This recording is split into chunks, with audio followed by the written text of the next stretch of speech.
Hello mga suki, magandang araw. As you can see, parang alam niyo na kung ano ang aking niluluto. So, ito po ay steam banana cake. Steam or oven para sa akin ay parehas lang po sila masarap mga suki. So, kung gusto nyong itry, watch my video until the end. Charot. So, dalawang toppings, may chocolate chips at saka yung isa naman is pang-gift ko kasi yan. Kaya, cheese toppings with butchi sa gilid, additional pang-beautify sa ating bilao. So, ito na, nag-start na tayo. Mayroon tayong lakatan na saging, 4 or 5 piraso. Mas masarap kasi pag maraming banana. Dahil lasang-lasa po talaga yung banana cake. As in kasi yung bida kasi dito is yung banana, kaya damihan natin ng banana. So don't worry, maglalagay ako ng recipe dyan sa aking caption kung gusto nyong itry.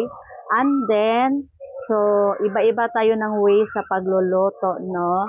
Yung iba naman is nakaseparate yung dry at saka wet ingredients. Ako naman is ganito yung way ko ng pagluluto kasi at the end of pagluluto na ito is same lang naman ang outcome. Masarap pa rin naman, malambot. Basta masarap siya. Kung gusto mong tikman ay bumili ka na lang sa akin. Huwag ka nang magluto para di na ka mahago. Hindi ka pa pagpapawisan. Hindi pa mangangala yung kamay mo kakahalo ng ating mixture. Ganon.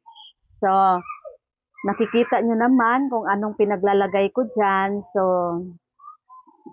bukod sa makikita nyo dyan, para hindi nyo talaga is isusulat ko sa caption yung ating ingredients. So, dito pala sa banana cake ay maganda po yung brown sugar kasi para po talaga yung kulay ng ating banana cake. Yan yung nagbibigay ng kulay yung ating sugar. So, mix lang ng mix mga suki until matapos. Ang una ko palang ginawa dito is yung cheese, ang flavor, kasi pang-gift ko to sa aking inaanak. Oh, so, ayan yung hulmahan nga akong gigamit, no?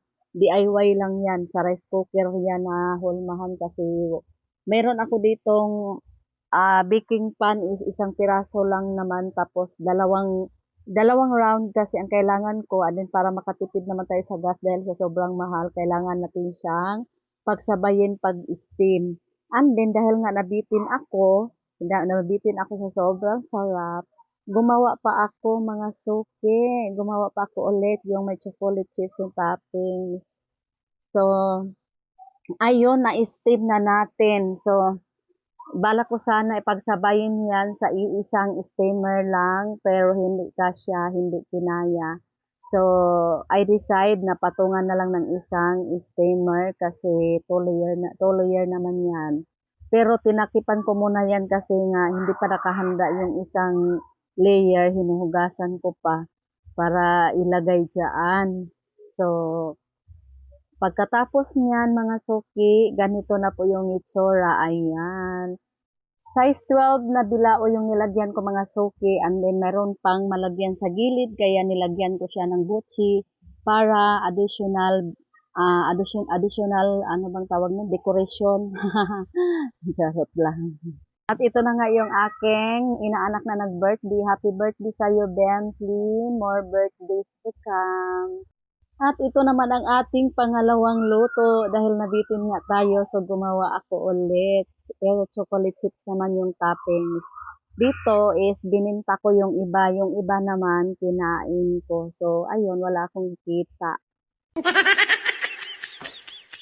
And yun lang, thank you for watching.